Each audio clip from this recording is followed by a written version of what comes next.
It's hard to put the effort in to create greatness, but it's a lot harder to accept the reality that you could have been great. What's up, guys? I got a great video blog for you, man. This is coming from Will. He's in Montgomery, Tennessee. I'm gonna get right into the email and then we're gonna dissect this. This couldn't come at a better time. He goes, Greg, I have a friend named Rob that is non-stop talking about how great your website is and how it's changing his life. I get so sick and tired of hearing him always preaching to me what you say on your site. He's been on your site for the last 4 months or so, and in that time I've been bombarded with Greg Plitt this and Greg Plitt that. I have done everything I can to shut him up because it gets so annoying. But what I cannot ignore is his change in attitude and overall physique. He really has made great gains, and his transformation is very impressive, both on the physical side and his mental outlook on life. So, believe it or not, I swallowed my pride, and I joined your site last week, and I get what he's talking about. I am hooked, and I really wish I listened to him earlier and joined months ago. But no time like the present, and with the new year approaching, I really want to make some changes in my life. What would be your tips in how to start a program and how to have the willpower to make a change a lifestyle habit and not some 3 to 4 month window? Thanks for the great site, Will, Montgomery, Tennessee. Will, you're talking about change, buddy. And the word change is action. The word change is actually a story with a beginning, middle, and end. The beginning portion of that story would be identification. That there is a reason for the change. There's an issue at hand that you no longer are accepting. The mojo situation is no longer acceptable.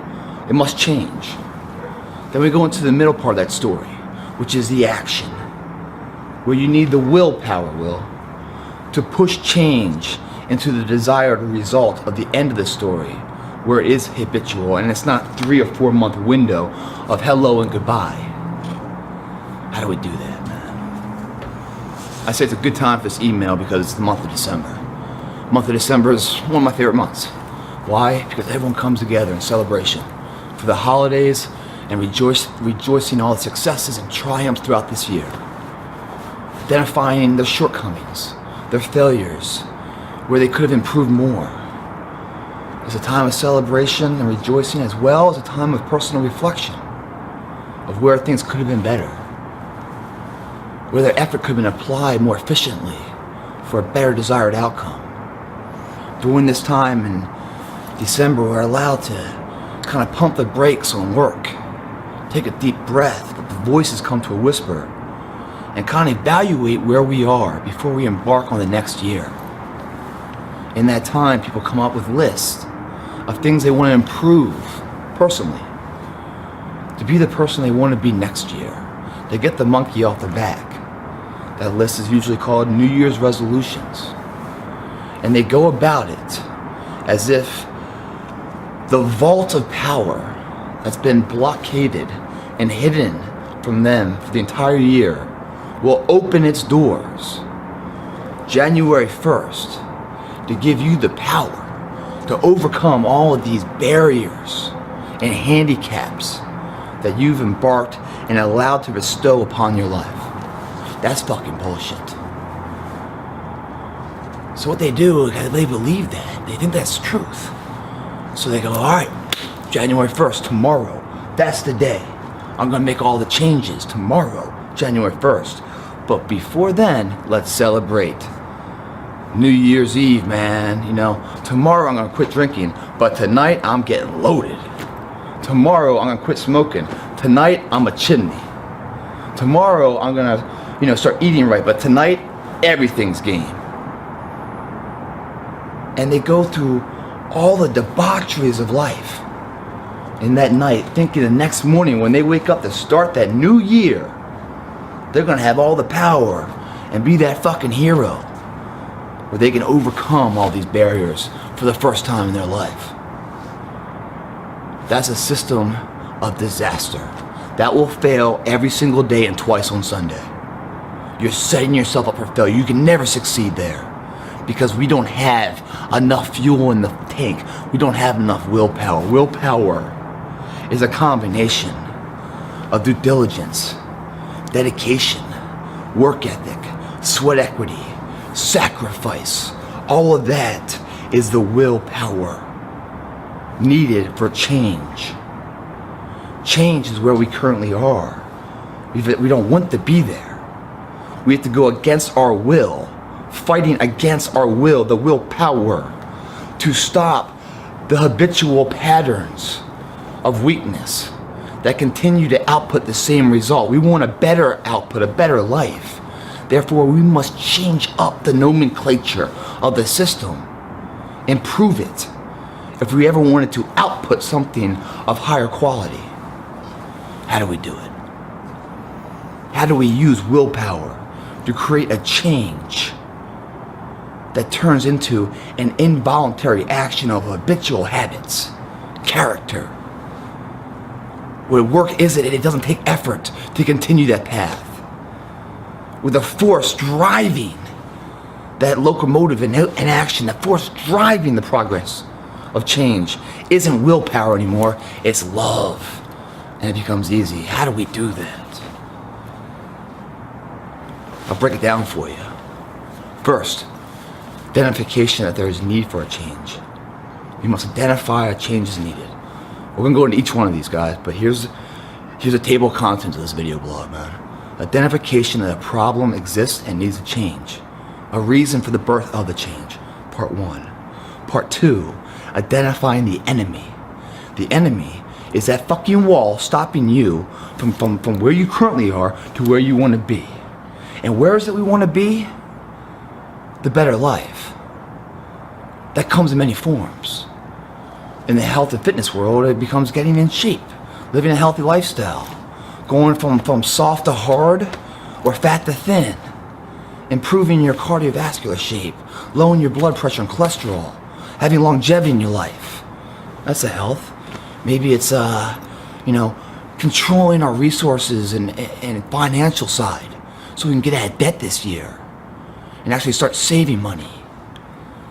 Maybe it's the fact that we want a new career, embark on that, so we need to go back to school to get the education that we can provide for the background to perform in a different career.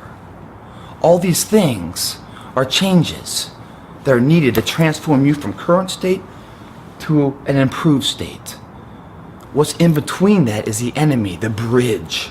Very scary, because you're not on solid ground. It's all uphill, and sometimes it's really long.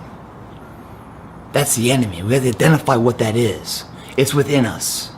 It's a self-paralysis state we allow to exist, a parasite that we give birth to and nourish at our demise of success. Believe it or not, we are doing that to ourselves. We need to identify that. So 1, we identify a change is needed. 2, we identify the problem, the enemy, the wall between where we are and where we want to be. Once we identify what that is, the third thing, we dissect the enemy. We find out where the enemy is strong and where it's weak. Very key, guys. You cannot win this battle fighting the enemy that's been inside of you for so many years, building strength and becoming a habit of demise. You cannot beat it on its ground. You must defeat it on your ground, where you're strongest and it's weakest.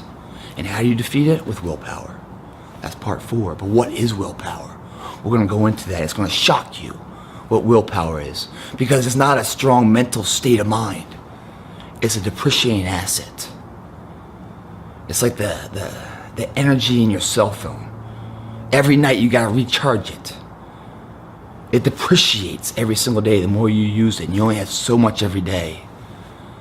Willpower that people don't succeed in is not because they're lazy, it's because they're exhausted.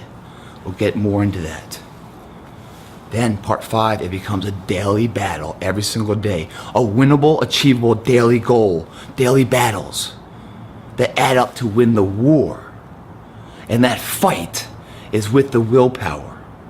And every time you win a battle, every day, a piece of that willpower, the next fight isn't as much needed. Less willpower is needed because part of the energy is transferred into the belief of what the other side feels like. And you want it. And you start to taste it. And once you start to taste that, then you wonder why you ever stayed here so fucking long. And then the transfer of work and energy of willpower to make the change. Voluntarily change. Forced nature of change turns into an involuntary state of passion driven. Then it becomes habitual. And then you own that. That's part of your character. So first thing, identify the problem. December right now, guys. A lot of time for this. Everyone's coming up with their New Year's resolutions. You know, where they came up short, where they can improve upon. You know, you must believe inside that the change is needed. If you don't believe it, don't bother starting it. The war is too long and too hard, and you will fail. Your willpower is not strong enough to beat that if you don't believe it. Meaning, if you're trying to improve yourself to adhere to somebody else, if you're trying to make a change for the betterment of someone else's approval of you, it is a system of disaster. You'll never win that. You'll try it and you'll fail. And then you think even less of yourself, that you're a failure, and you get depressed. And you'll never see any of the positive part of change. You just worked your ass off to feel depressed because you didn't believe in the struggle to begin with. So identifying the problem, right? Whatever that may be. Maybe it's an addiction problem you have. You want to kick this year. You know, your spending habits, because you keep on spending things instead of saving things, and you're in this debt right now. You want that new career, you know. You want to get, get in better shape, whatever it may be. Once you identify that there is an issue there, then you must decide if you believe that change must happen. Once you've identified a change is needed, guys, we can move to step 2. Step 2 is identifying what the enemy is. That's the thing stopping you. That's the hard work that we're scared to do, because it takes us out of our comfort zone and puts us into a situation where things aren't quite as easy. And we gotta cross that bridge. That bridge, you can see the end of it. If you believe that bridge is something you need to cross, meaning if you believe that change is needed, you can cross that bridge, you can see it. But if you don't believe that change is needed, that bridge goes on forever. You never get there. You believe in it, the bridge is short. The enemy is identified. All right, the enemy here is a bunch of different situations. But the enemy is always a parasite. It's something inside that we've allowed ourselves to grow. We've accepted the weakness. We've given birth to it and nurtured it into the issue at hand that we are now addressing as a problem that must change. A parasite in nature, guys, cannot live on its own. It must feed off the host. The host is you. It can't step out and have an individual life. It's energy, it's food, it all comes from the host being you. It's a disease. And it has a very strong presence and protective measure within your body. When I say protective measure, it has a voice that it keeps telling you why you need it. It's trying to stay alive. It doesn't want to die. So it's trying to trick you into thinking you need this. You see that a lot with addictions. Not just chemical addictions, but food addictions, laziness addictions, habitual habits that don't rise us to the level of where we can be or what our real potential is. Brings us down. Once we know what the enemy is, then we need to dissect the enemy and find out where its strengths and weaknesses are. You see this all the time in sports, guys. All the time. Meaning, every Sunday in the NFL, any given team, right, has some of the best athletes paying millions of dollars to be on this team. The best coaches, they come up with a great offense, a great defense. But what wins a game is the play strategy depending who they're playing. They study the tapes all week long of the other team. They learn their strategies, their patterns, and then they find the weaknesses in them. And then they organize their game plan to develop and envelop their weaknesses, and they attack them at that weak chain for the victory. They don't just show up every single Sunday as the same offense and just say, we're gonna win by force and just drive through everything. No, that's stupid. You must know your enemy and then know the strengths and weaknesses, and then combine that with your strengths and weaknesses and try to match up your strengths to its weaknesses if you want to succeed.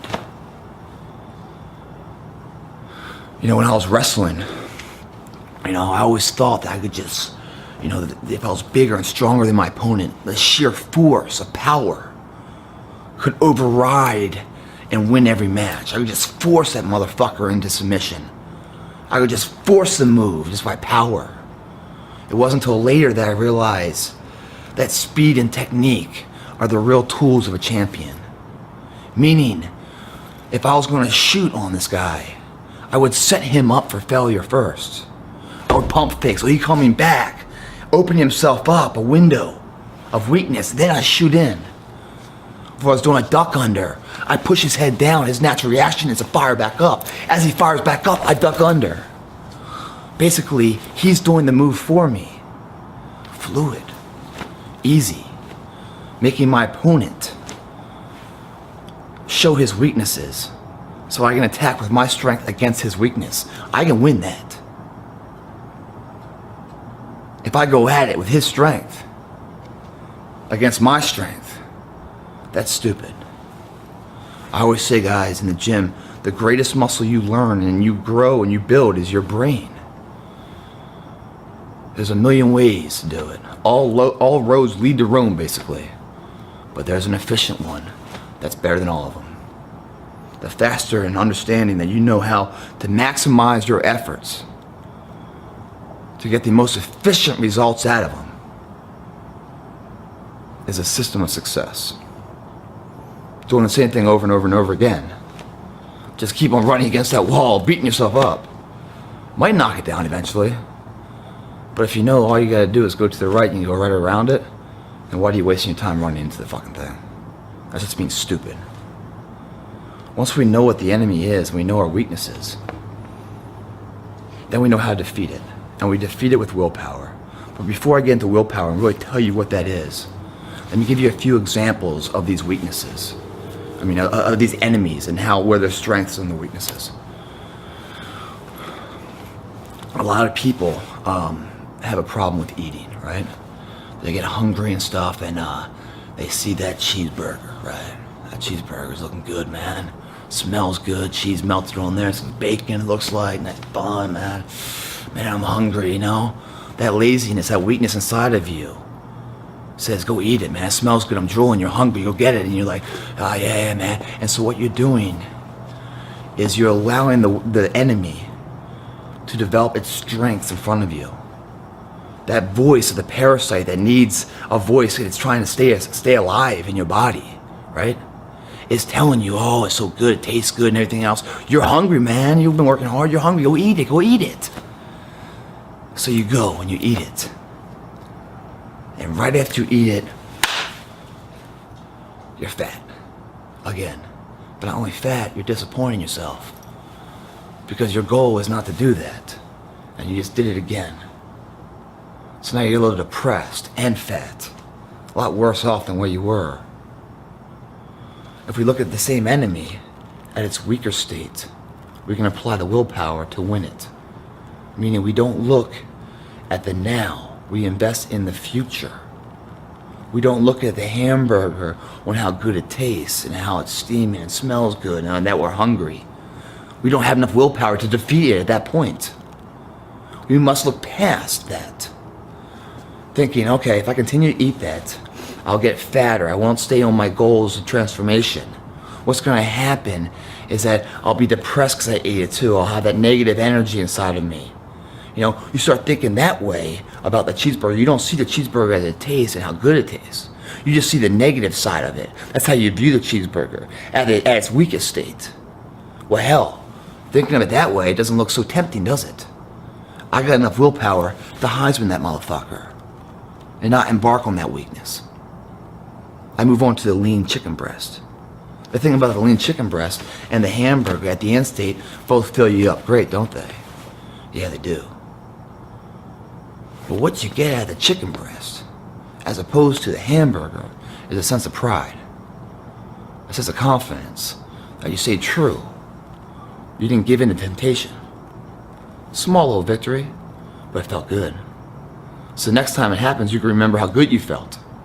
So you look at the enemy, not at its strengths, but looking at its weaknesses, and then remember how good you felt by defeating it. It makes it easier to do it again. You understand that? Another example might be drinking. Someone's got wants to get rid of that drinking problem maybe they had. Looking at the strength of the enemy, it would be like, man, every time I drink, man, I get so truly lubricant. I'm always laughing, always have a good time. I can start dancing again, everything else, and people like me more. That is the strength of the disease talking to you, trying to make sure you know you need it, trying to give you the reason of why it exists, because it doesn't want to die. It's telling you all that, on how all these good things about drinking. How can you ever win it? You're going on its turf trying to win. You don't have the willpower for that, because all you're seeing is positive stuff. You need to look at it on the negative side, on the weak side of the enemy. Then you can use the willpower to defeat it. The weak side of drinking isn't that night. It's the next morning, on how you're hungover, chemically imbalanced, unproductive that day. Probably got to pick up the phone and call some people to apologize for your actions that night. Or maybe you did something where people are like, oh man, you're the greatest, you're so much fun. But then you start thinking, that's not even you. That's not even you.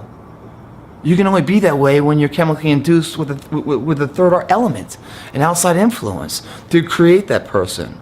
So if anything, that should even depress you more, that your best isn't good enough. You need alcohol to be likable. You start thinking of all those things. Intoxication, not to even mention the fact of the health risk with drinking over and over again. Very easy to put the bottle down then. You're fighting with willpower at its weakest state, not at its strongest state. Another example would be laziness of going to the gym or not. Man, I just got home from work. Man, it's been a long day. I'm tired, The enemy will tell you, man, you worked hard. You deserve to relax, chill out, collect your thoughts, throw down on the couch, watch a movie. Yeah. But when that movie ends and you felt good watching it, you felt good because you got transfixed in the actual motion picture, and you're able to get out of yourself of the issues and be part of a storyboard, a false sense of reality, making you feel good. But when the movie's over, you're back to that pathetic guy on the couch, a lazy motherfucker, saying, damn, I just lost a couple hours, man. I never went to the gym, and damn it, a little depressed. Or when the credits are rolling, you're just coming back through the door from the gym, all fucking fired up, man. Yeah, man, feeling good, got a good workout in, feeling a natural high. Fucking said I was gonna do it, I did it, man, pumped, get some protein in, tomorrow's a new day, I'm gonna be stronger. Hell yeah, man, good day. So instead of fighting the enemy at its strength, as you're about to go to the gym thinking, oh, how tired you are, how you had a long day, you got an early morning to get up, I don't want to go to the gym. Instead of thinking that way, which is the strength of the enemy, which you cannot beat with willpower because it's too strong, think about how great you feel when you come back from the gym. That natural high that you overcame it, you did it. You're no longer a person just speaking hollow words, you're backing up with action as a role model. You're a man of character. Think of that feeling, how great that feels. That's the weaker side of the enemy. The enemy here being laziness. So you think of the weaker side of how great it feels coming back. That's all you think about. That, with your willpower combined, will get you in the car and in the gym, bypassing the movie that night, ensuring you stay the path. Do you understand what I'm saying here, guys? Every single vice we have, we self-create. These are the enemies. They're parasites living in us. It can't exist without us. We give birth and nourish them. And we've had them on our back for far too long. Years and years. They've grown into these fucking monsters now. They're strong as shit. And why are they strong? Because we gave them all the food to be strong. We can't kill them at their strengths. We must envelop their weaknesses. And with every issue from laziness or addiction or poor eating habits, we must find the pros and the cons, the strengths and the weaknesses of the enemy. And then use our willpower not at their strengths, but at their weaknesses. And we can win that battle each day. We can win that small battle. A lot of battles decides the outcome of the war. The outcome of change. Now let's get into willpower. What exactly is willpower? What willpower is an appreciating asset. It's much like when you wake up in the morning, you feel alert. You're fresh, you're ready to go, aren't you? But then 15 hours later, after a long day, what? You're tired. And you go back to sleep. I mean, your energy level started high and it came down. Depreciating asset. Exhaustible resource. Your cell phone's another example. You charge it and they wake up full battery. You start using it throughout the day. The battery bar starts getting smaller and smaller and smaller until maybe no more energy shuts off. When you get underneath the bench press, that first rep, bam, no problem. By the 10th rep or whatever your rep range is, you can't quite get it. And that's great for growth. But the point I'm trying to make here is that your energy levels are depreciating, where your willpower is the same thing. It's not a mental state of strength. It's an exhaustible resource. Meaning you wake up every day and you have this much. And as you go about your day and you start trying to make these changes happen, you force to use that resource to stay the path of success for change. And you only have so much. Which is why you only go after one change at a time. I'll get more in that. But that willpower was proven in a case study. And I'm reading a book is where I found this case study. My dad turned me on to the book. It's called The Switch. Really good book. I suggest you reading it. But what they did in this case study is they took 20 people. They had them not eat for a while. And then they had them come in a room. They divided them into half, 10 here and 10 here. All of them pretty hungry by now, right? So they say, hey, you 10, we're going to give you some chocolate chip cookies, man. And go ahead and enjoy them.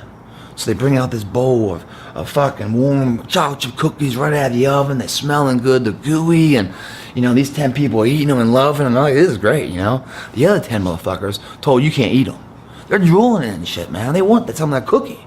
But no, they're told you can't have them.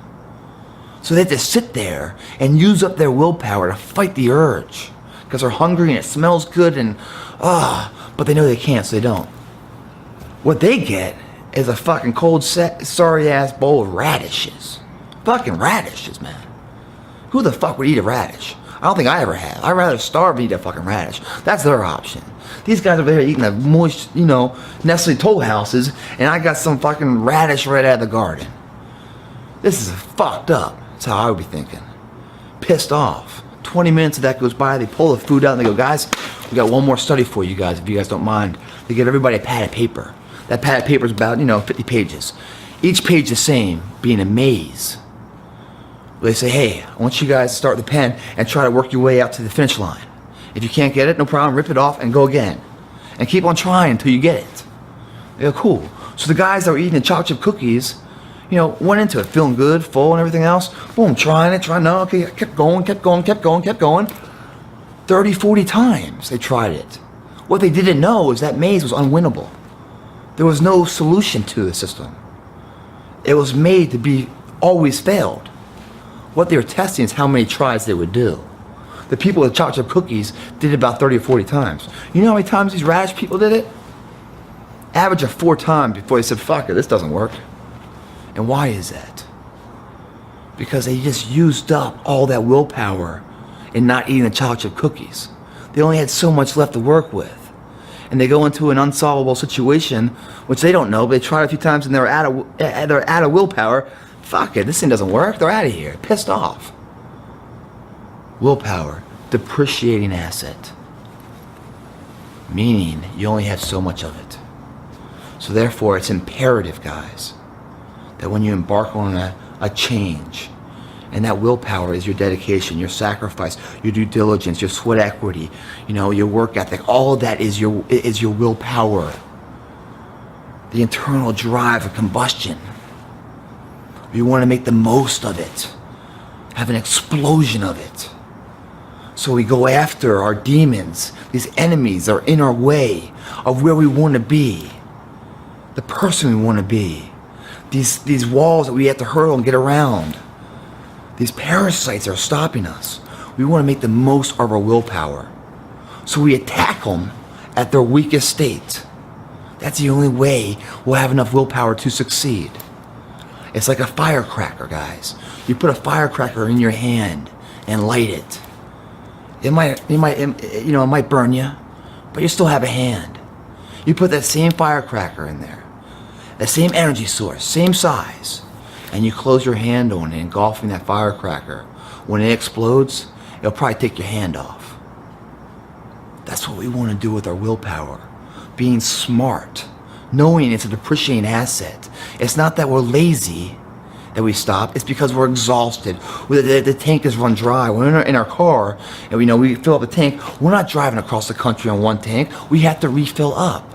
If we know that going into it, then we're not going to expect to be able to drive the entire country in one tank of gas. We're not going to expect December 31st to go to sleep and wake up and be able to fight 5 different wars of change in one day. We know we don't have the willpower to do that. So we pick one and we defeat it until the willpower needed to drive the change is replaced with love and passion, because we've done it long enough to see the light at the end of the tunnel, to see who we are with a cleared sense of vision. That cleared sense of vision is when the voices of the parasites, the diseases, aren't talking, trying to convince us we need them. We've beaten them day by day by day, that big giant enemy inside of us. We've beaten over and over, and it's getting smaller and smaller and weaker and weaker and weaker. And all of a sudden it doesn't have much strength anymore. So it requires less willpower for us to defeat it. It's a winnable situation. And what's happening is clearing up our thought process. We're not chemically addicted to something. We're all messed up, We're not feeling lethargic and lazy on the couch because we did go to the gym. We're not eating that hamburger. We're going with the lean chicken. We're seeing the results, man. We're putting the supply and the great nutrition after a hard workout with the chicken, seeing the body grow, knowing we are the master of our own fate now. We're not subservient to these enemies of weakness and addictions and everything that's holding up the change of evolution of greatness we can be where we hit max potential. We start to see how great it is out there without these vices, these handicaps that we self-created. And then what happens is we love who the fuck we are, and we love the direction we're going, never looking back, just looking forward and smiling the whole way. And it becomes involuntary. We don't even think about it. It's no longer work to keep that change alive. It's habitual. When once habitual and demise of our efforts, we've now changed it up with willpower in a habitual pattern of success. They say it takes about 6 months of a forced effort of change before it becomes habitual and becomes a habit. 6 months.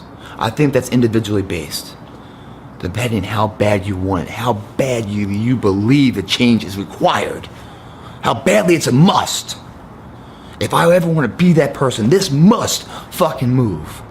This must get out of the way. It might take 6 months.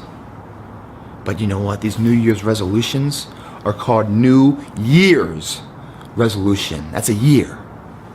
That's not new day resolution, new month resolution. It's a New Year's resolution because it might take a year, guys. Know that going into the war. Know there is no quick fix to long-term situations. Know that the fight you're going into of change has been inside yourself for years, decades maybe, growing stronger and stronger, making you almost unaware of what else could be, because you're so engulfed and entrenched with these enemies feeding you all this bullshit, trying to keep themselves alive as a parasite feeding off you, the host. Is it hard work? Yes, it is, guys. It's extremely hard. It's hard to get off that couch and put the effort in for greatness. Let me tell you what else is even harder. What's even harder is to sit back and accept that you could have been great. See the difference there? In that situation, time ran out. You're on the couch right now. It's hard work to make that change. That first step is a lot harder than the second step. But neither step is as hard as accepting the fact that you could have been something. That you could have been great. Let's make the changes here, guys. This year, we sacrificed for greatness. What are you, 25, 30 years old? 1 year, we're gonna make the rest of our life worthwhile. We're gonna give up 1 year for 59 years of greatness. When you put it that way, guys, it doesn't seem, again, looking at its strength or weakness. Strength of the enemy, oh my God, it's a whole year. Oh my God, it's a long time. Whole year. Or we look at the weaker side. 1 year and not 60 years. 60 years of being pinned down by some fucking self-created fear. Being half the man I can be, pinned down by something I'm creating, giving birth to. Always coming up short. Not for 1 year, but for 60 more years, for the rest of my life. I'm gonna be that weak guy. Now when I look at it that way, 1 year doesn't seem so bad, does it? 1 year seems like a bargain. 1 year? For 60 years of bliss?